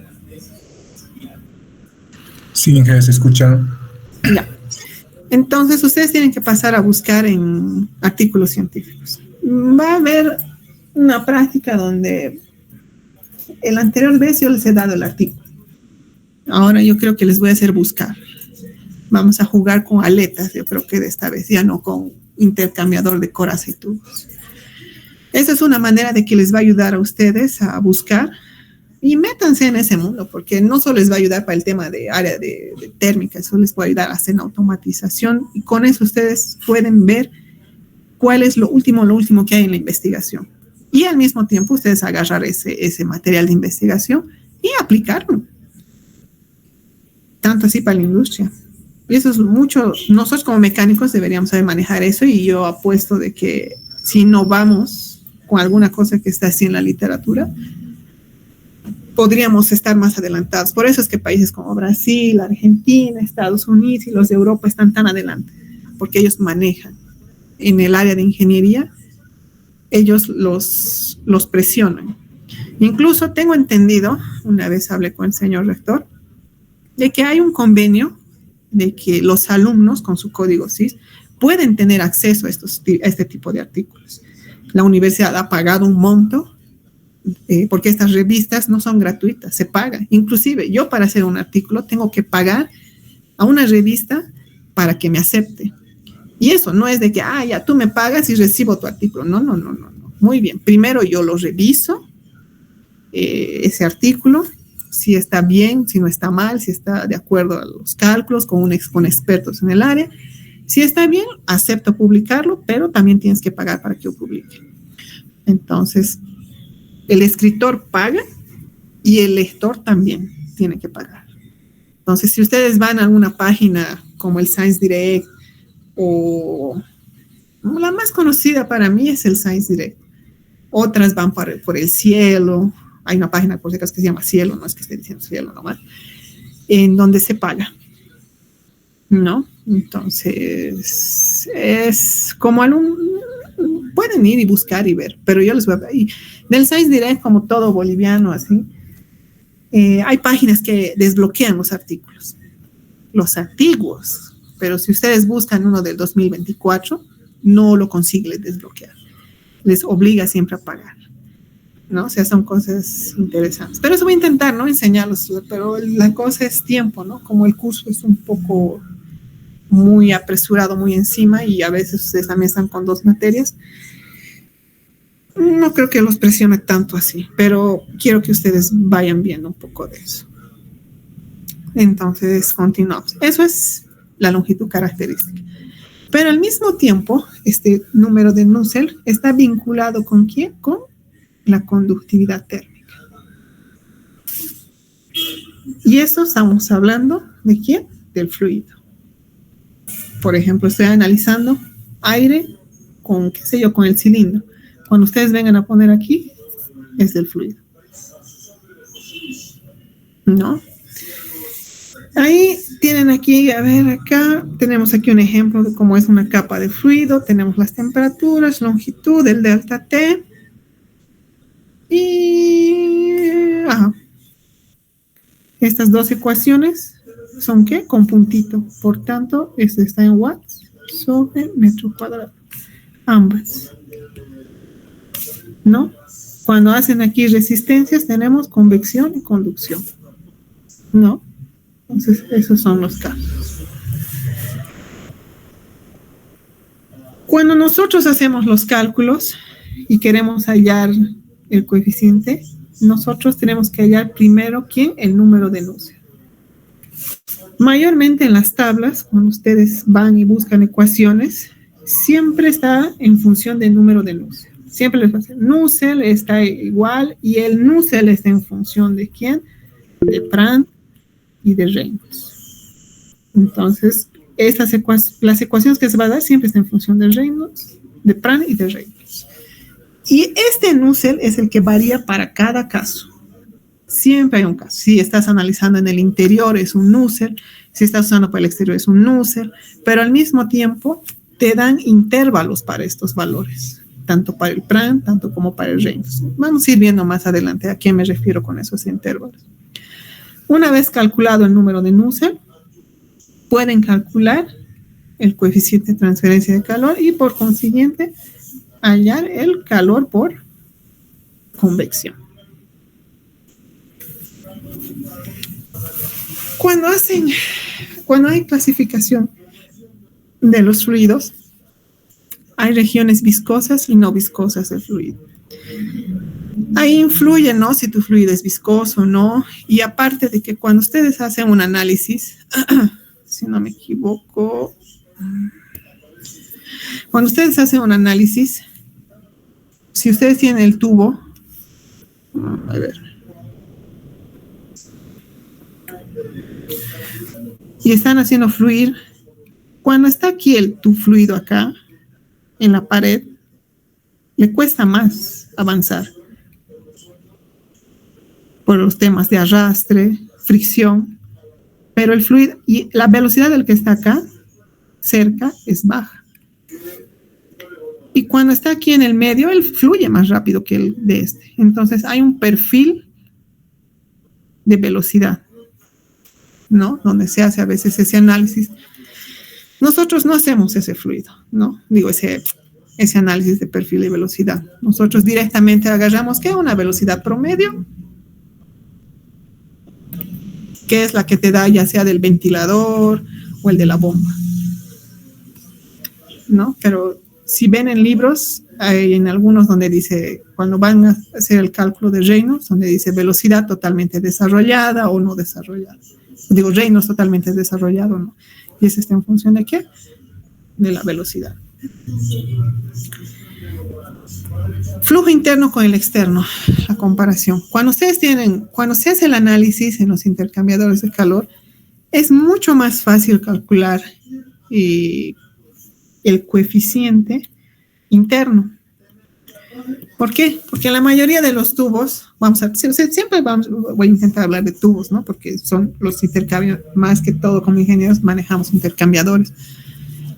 Y rara ocasión no es de que todos los días hagamos cámaras frigoríficas, ¿no? Entonces es por eso de que si comparamos de cuál se hace más cálculos de intercambiador que de cámaras frigoríficas. Entonces por eso siempre mis ejemplos se van hacia tubos. Cuando ustedes tienen un tubo, el interior del tubo, aletados por el interior no los vamos a utilizar, ya les he dicho, por el tema de que es difícil de encontrar ese tipo de tubos y en la vida práctica ustedes van a encontrar siempre tubos lisos por el interior. El tubo por el interior es liso, ya sea aletado en el exterior, sea cuadrado o no, en el interior siempre es el liso. Por eso es más fácil calcular el coeficiente de transferencia de calor por el interior. Siempre es más fácil. Hasta incluso los que están repitiendo con el ingeniero Rocha pueden revisar sus ejercicios y les doy mi cabeza de que siempre calculan el interior y no el exterior. Y si calculan el exterior es cuando les da un tubito liso y es un banco de tubos, ¿no? Nunca han calculado un intercambiador con, ¿cómo se dice? Por ejemplo, coraza y tubos o algún otro tipo. ¿Por qué? Porque calcular el coeficiente exterior es más difícil y compete otro tipo de ecuación. Pero eso es así, pero hay Ditus Voltaire. Claro, les digo, hay Ditus Voltaire. Pero cuando ustedes hacen ese cálculo, me ha pasado eso a mí, yo voy a usar Ditus Voltaire. Utilizo Ditus. Calculo. Muy bien. Me ha salido que yo necesito, qué sé yo, un intercambiador o he calculado el calor y el área de transferencia, lo que sea. Cuando voy y verifico, ya lo he fabricado, pero he calculado con Ditus. Voy, lo fabrico, verifico, no es lo que yo esperaba. Hay un error y a veces ese error es grande. ¿En qué me refiero a ese error? ¿Qué sé yo? Yo quería enfriar agua o quería calentar agua de 20 a 80 grados y solo estoy consiguiendo calentar, qué sé yo, hasta 50. Pero he calculado, he hecho todo, pucha, ¿qué me está pasando? Calculado. Tu problema viene acá, con el H, con el coeficiente. Y eso, ni siquiera mires el interno, mira el externo. Y así, de frente. Y eso lo hemos comprobado con yo lo comprobé, eso me pasó, o sea, no lo fabriqué yo, sino que igual, sigo con el ejemplo del caldero. Cuando yo estaba haciendo la simulación del caldero, yo no utilicé Ditus, pero habían otras correlaciones que me daban. Entonces iba utilizando la correlación 1, la correlación 2, la correlación 3, ¿y qué hacía? Yo calculaba las temperaturas, yo tengo aquí mi caldero, y yo calculaba mis temperaturas, por ejemplo, aquí en el primer paso. Muy bien, con la correlación 1 yo he calculado de que mi temperatura me salía 400 grados. Muy bien, dice 400 con la correlación 1. Yo iba con mi sensor aquí y salía 800. Miren la diferencia, 400 grados. Por tanto, correlación 1. Muy bien, correlación 2. Iba de mal en peor, 300. Tenía una diferencia de 500 grados. Correlación 2, mal. Vamos a la correlación 3. Ahí busqué en otra bibliografía, agarré la correlación 3 y esta ya estaba mucho mejor. Esta me daba en torno a, qué sé yo, digamos, de 750 o 600, así. Entonces la diferencia era 200 grados, 150 grados.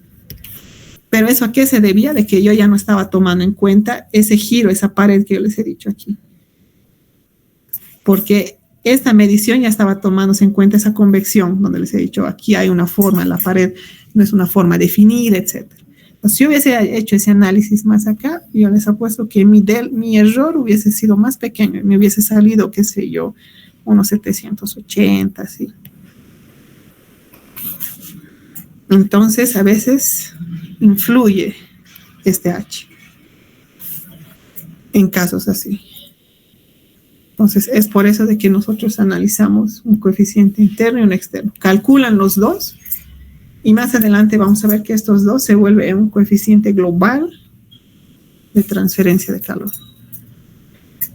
Pero recalco, el más difícil es el externo. Siempre, siempre. Por ejemplo, en un caldero aquí está lleno de agua. Cuando buscas en los artículos tienes que buscar como si fuese un caso piscina, lo llaman, porque el tubo está inundado en agua. Entonces ahí el H ya cambia, hay errores.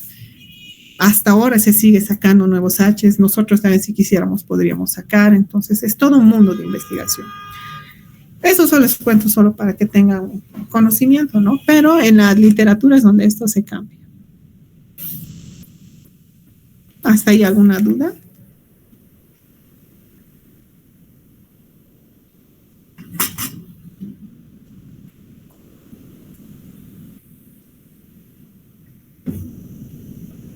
¿Todo claro?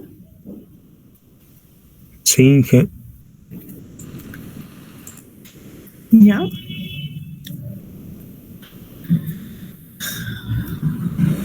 Ya, flujos compresibles e incompresibles. Eso no influye mucho. Más que todo aquí. Flujo laminar y turbulento. Cuando ustedes tienen un flujo laminar, a ver, déjenme ver si tenía un video por acá. No. Cuando tienen ustedes un flujo laminar, cuando abren ustedes su grifo, poquito, es así finito, ¿no? Los que han visto mecánica de fluidos se ubican en flujo laminar y turbulento, que está relacionado ¿con quién? Con Reynolds. Nos dan a veces unos intervalos para que nos digan es laminar o es turbulento. Pero a veces cuando ustedes van a ver en las ecuaciones, en las tablas, si los que han ido ya viendo, por ejemplo, cuando ustedes van y ven un Nusselt, te dice aquí tan la ecuación y aquí a un costadito te dice Reynolds en tal rango para turbulento y laminar. Pero tú dices, wow, pero esos intervalos no son los mismos que ha aparecido en mecánica de fluidos. ¿Por qué? Porque este autor, o sea, para cada, ¿cómo me salgo de esto? Para cada autor, cuando ha sacado esta correlación de Nusselt, él ha tomado sus propias correlaciones entre qué intervalos Reynolds es turbulento. Cada autor. Por eso es que a veces varía y no coincide con lo que nos han enseñado. ¿No? Por eso varios casos me han preguntado. Entonces hay que respetar lo que el autor ha hecho, porque él ha hecho ese experimento en esos intervalos. Él ha hecho laminares para esto y aquí se acomoda. Cuando tú vas y le vas a decir, este está loco y quiere ser más inteligente que tus resultados van a salir cualquier cosa. Por eso es que se hace caso a las condiciones que coloca cada autor. Cuando el fluido es laminar, el Reynolds es bajo. En eso sí no vamos a negar entre este autor, el autor 1, el autor 2. Siempre cuando es laminar es bajo. No será el mismo valor, pero son valores bajos. Y si es bajo, este Reynolds, cuando tú vayas a calcular tu Nusselt, aquí vas a tener un PRAN, que el PRAN está en torno de 0, algo hasta máximo llega a 3 o 4, multiplicado por otro número bajo. Entonces el Nusselt va a ser un número pequeño. Entonces, cuando tú vas a tener este Nusselt con número pequeño y vas a calcular tu H, va a ser pequeño. ¿Cierto? Si este número es pequeño, por tanto, y seguimos así en cadenita, tu calor, tu transferencia es pequeña. Por eso a veces otra manera, así de manera indirecta, pero un poquito más complicada, es a veces mejorar el número de Reynolds. Si tú mejoras el número de Reynolds, ¿cómo? Como, o sea, flujo turbulento, la lo vuelves un poquito más turbulento, mejoras la transferencia de calor. Y otra manera de mejorar este Reynolds es usando lo que han debido escuchar, no sé, lo llaman turbulenciadores. No sé si alguna vez han visto, yo mañana les voy a traer una foto. Dentro de los tubos se mete como espirales. Entonces, ¿qué hace? Esto aumenta la turbulencia en el interior, lo vuelve más loco aquí, tu fluido, ya sea aire, combustión, todo. Lo vuelve más loco. Por tanto, aumento Reynolds, porque pónganse de que yo aquí mi ventilador ya le he puesto a full, ya no da, ya le he puesto variador, ya le he hecho todo, está al tope, pero también no puedo meter aleta, está medio complicado. ¿Qué hago? Le metes turbulenciadores. Y con esto aumentas la transferencia de calor. De mí, mi POA del año pasado como investigadora, hay un caldero pequeño ahí en amoníaco, en donde yo le metí esos turbulenciadores. Y efectivamente yo de manera experimental he demostrado de que se aumenta. Pero se me pueden decir, pero ingeniera, eso ya, no hay eso ya desde hace rato. Ay, pero aquí hay un detalle, que este tipo de turbulenciadores existen varios modelos. Hay en forma de espiral, hay unos que son así, en forma de acordeón, y no hay ecuaciones para esto, de lo que yo les digo del H. No hay. Entonces he tenido que buscar, he tenido que comprobar, he buscado, y hasta que he conseguido, y de este POA que yo hice el año pasado, conseguí hacer un artículo para presentarlo en Santa Cruz. Ahí ha pasado por una revisión y efectivamente me aceptaron para hacer la publicación. Entonces, otra manera de mejorar, en el caso de que estuvieran así de, no puedo meter aletas. Pónganse que son tubitos pequeños, de 1 pulgada. ¿Cómo le vas a meter aleta por el interior? Difícil. Entonces, ¿qué le haces? Turbulenciadores. Y de esa manera aumenta Reynolds, aumenta automáticamente el Nusselt, H y transferencia de calor. Entonces, son cositas así media ocultas que nos ayuda a mejorar la transferencia de calor. ¿Hasta ahí alguna duda?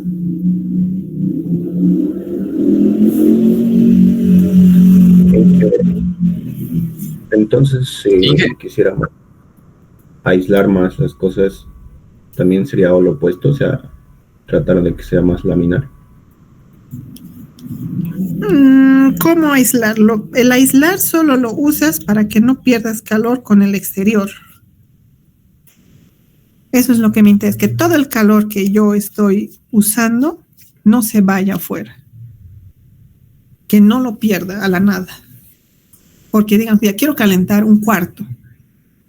Entonces, aíslas el cuarto. Pero yo sigo queriendo de que mi intercambiador con el aire haga una buena transferencia de calor. Ok. ¿Otro? ¿Alguna duda?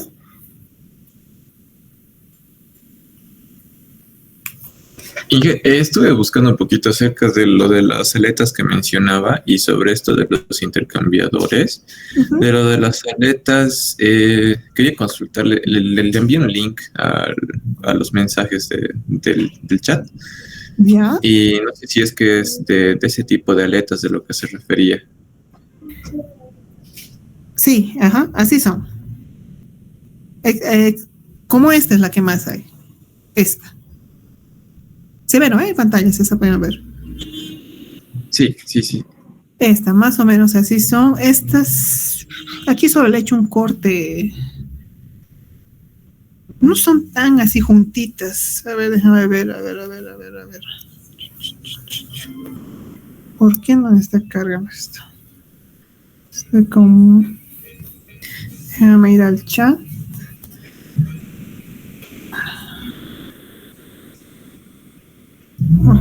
Es que es lo que acá abajo, entonces.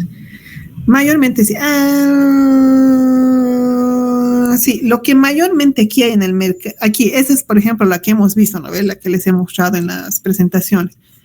Pero haber intentado buscar si hay en el mercado para comprar, no creo. En este tipo. El que más hay es este. Como les he dicho, este circular. Oh, no me veo.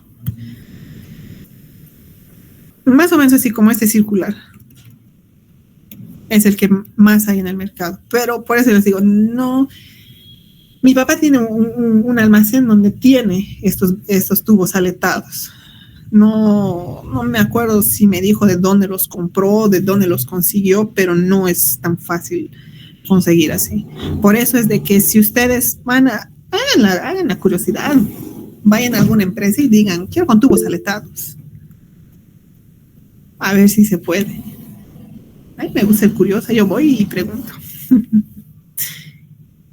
Y a ver, aquí me dicen, los turbulenciadores son así. A ver, les voy a ver. No. A ver, déjenme escribirles cómo son los turbulenciadores. A ver. Turbulenciadores. Okay. Y en el caso de que, digamos, deseemos fabricar ese tipo de tubos aletados, ¿qué condiciones tuviéramos que cumplir, digamos, fuera del tipo de material? Porque supongo que el material debe ser también bajo una cierta norma, ¿correcto? Sí, el primer problema que tú vas a tener, y yo te pregunto, es cómo soldarías tomando en cuenta este espacio milimétrico. ¿Cómo harías la soldadura?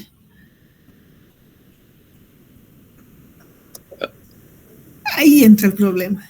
Ahí, en ese punto es, ¿cómo haces la soldadura?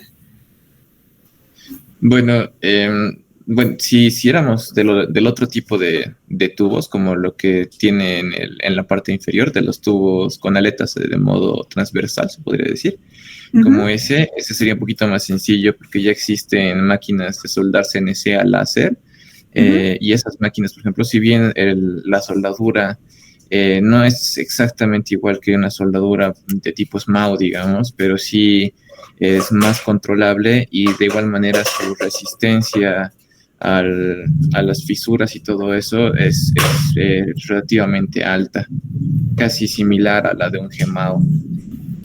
Si da, no habría problema. Y ahí yo te preguntaría la segunda parte donde ve siempre la empresa, costo. ¿Qué tan beneficioso sería en costo? Carito.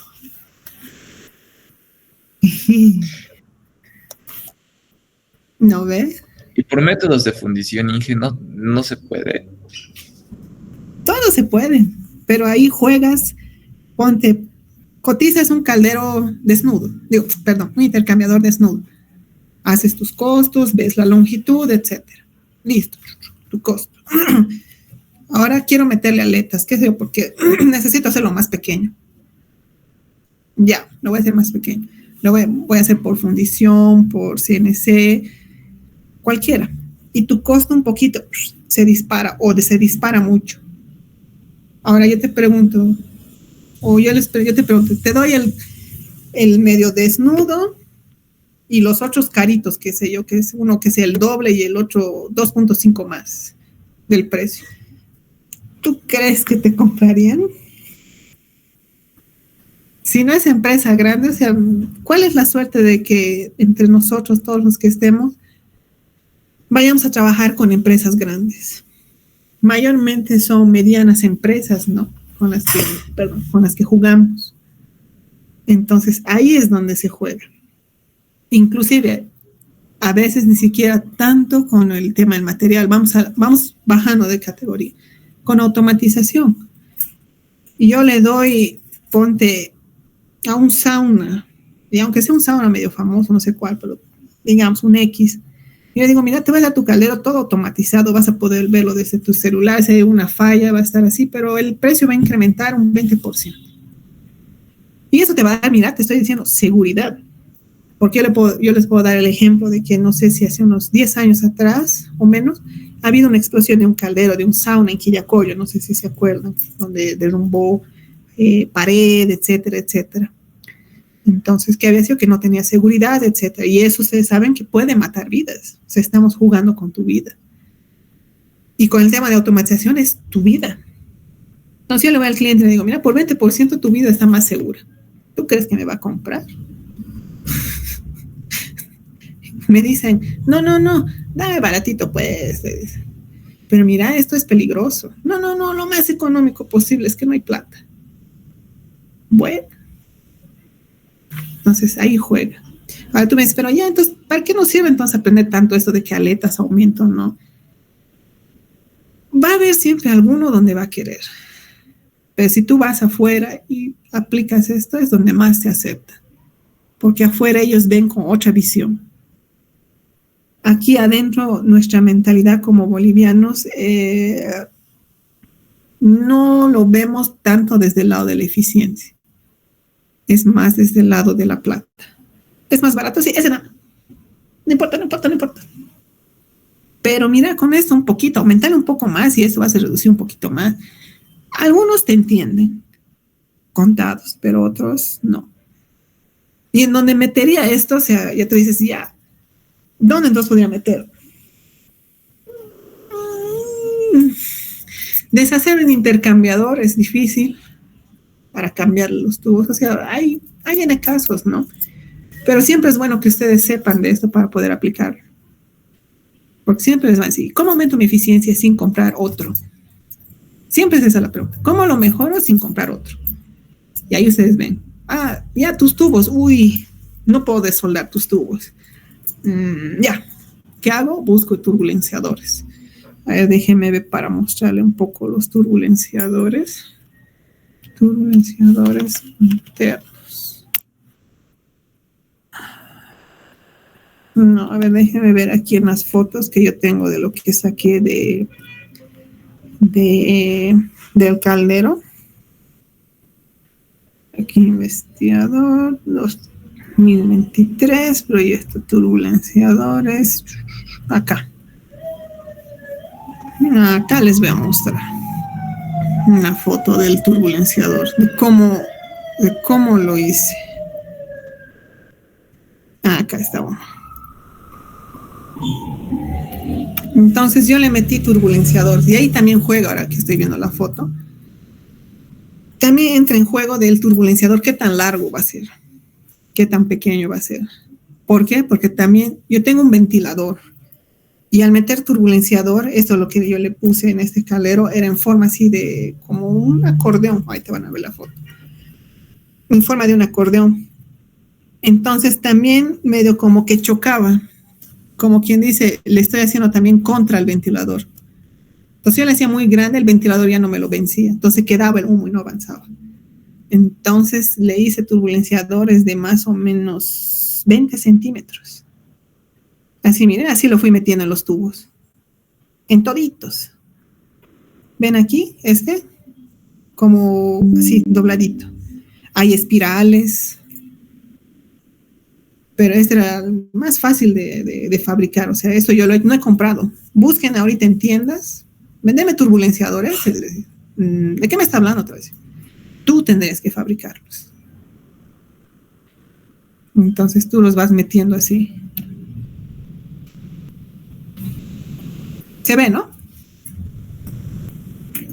Sí, sí, en GSV. Sí, en GSB.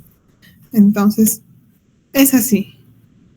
Otros, ya de fábrica, esto es lo que yo les decía, en el hogar o en el primer paso, esto lo hacen corrugado.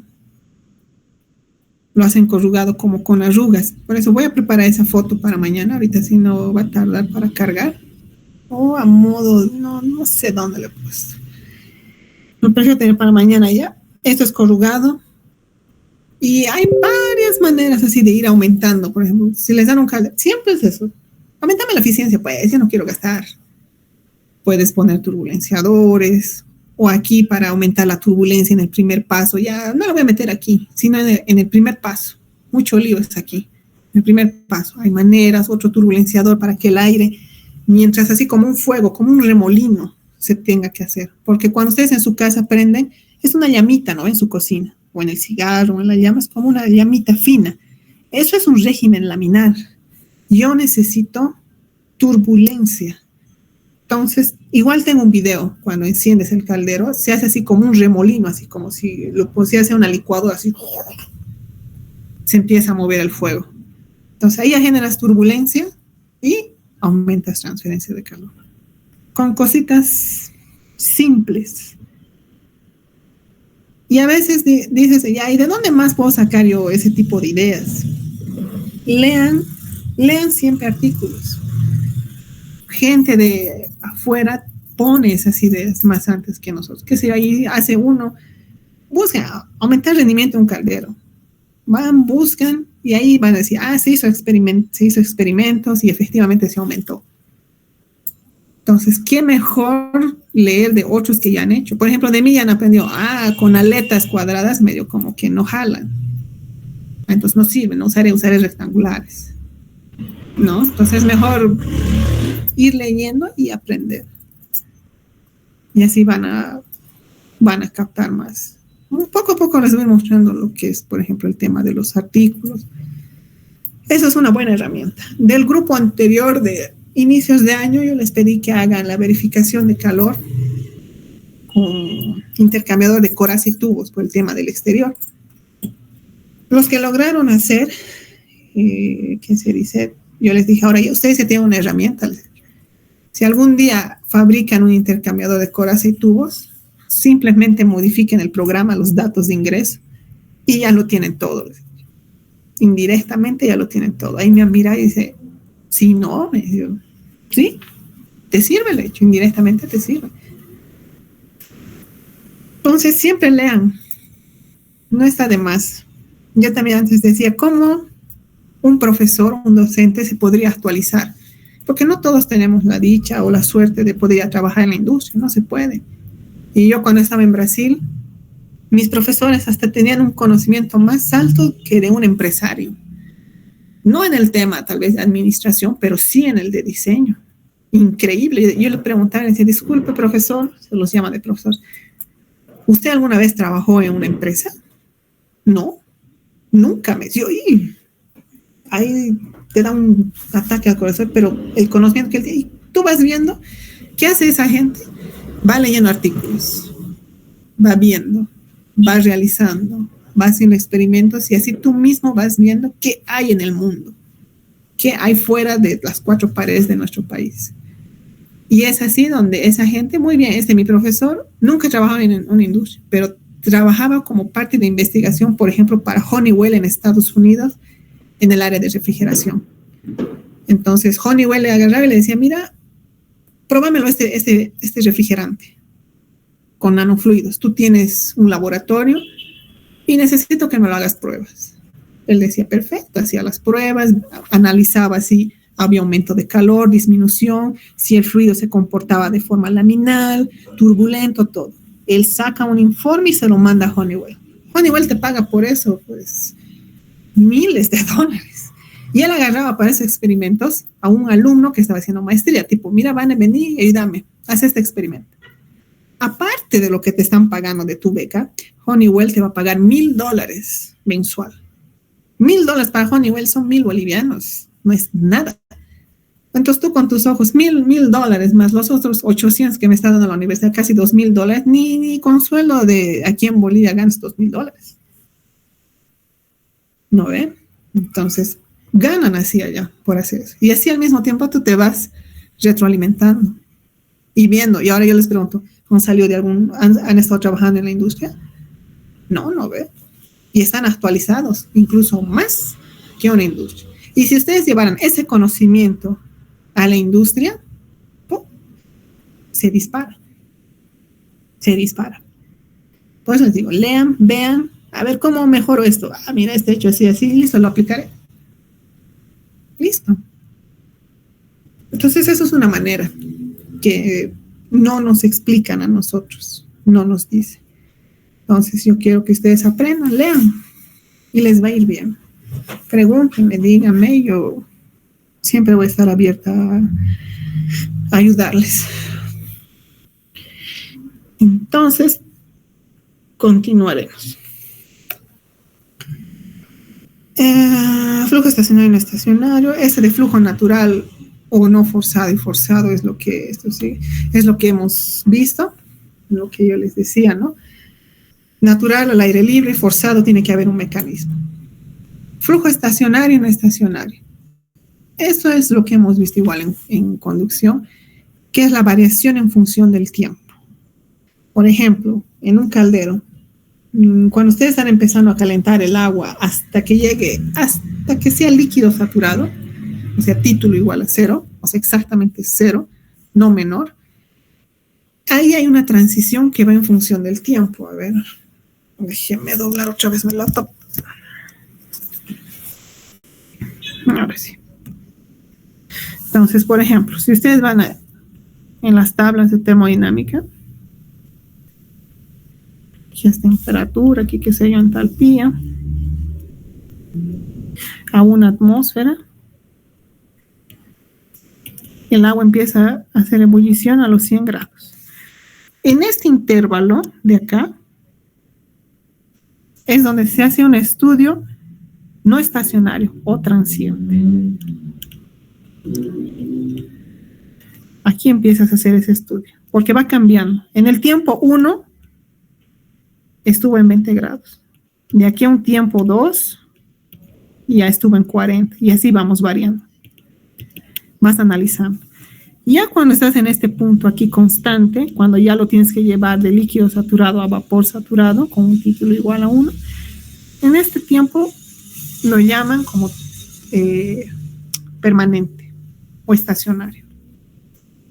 Porque aquí no está bien un cambio de temperatura, aquí está constante mi temperatura. En cualquier momento de tiempo, sea el 1, el 2, de aquí a 10, 20 minutos, sigue siendo constante mi temperatura.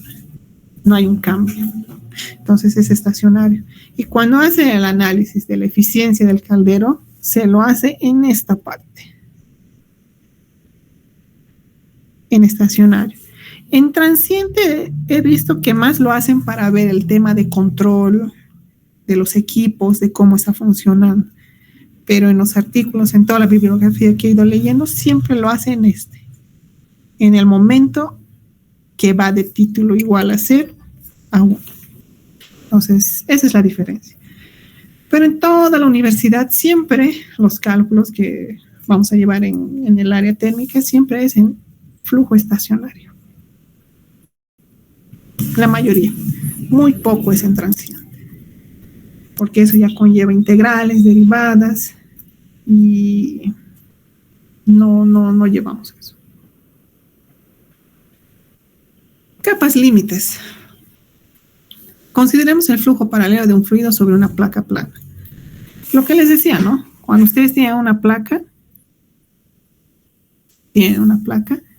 las velocidades justo aquí en la placa adyacente, la velocidad tiende a 0.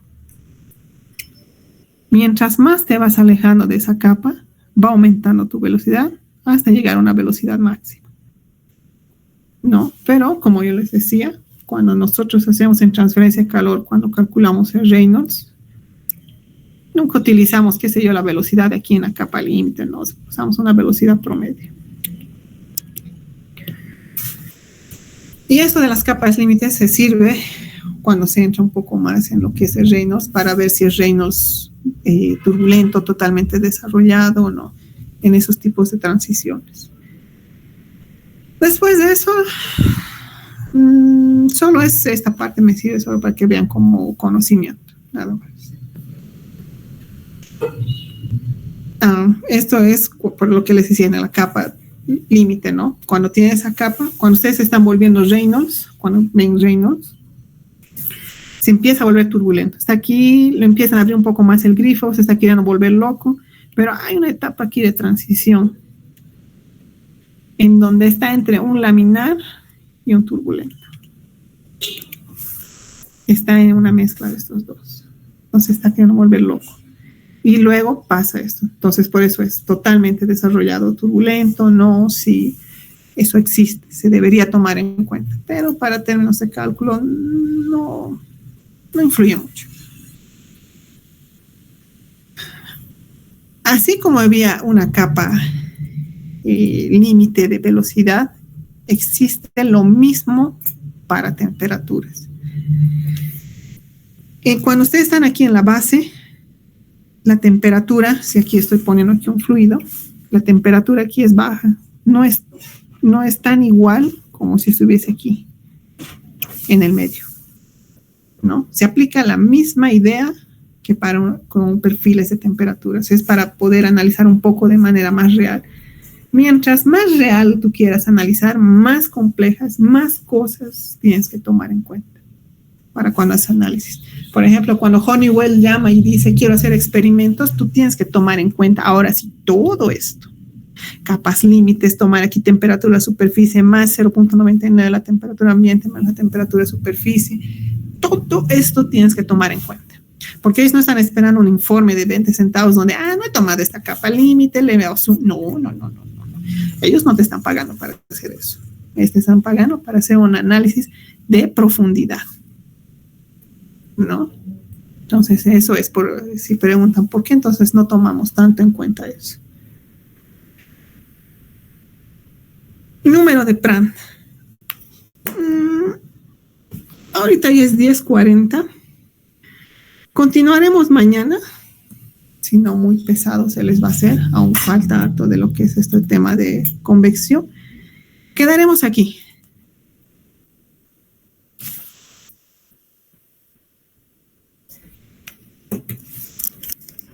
¿Está bien?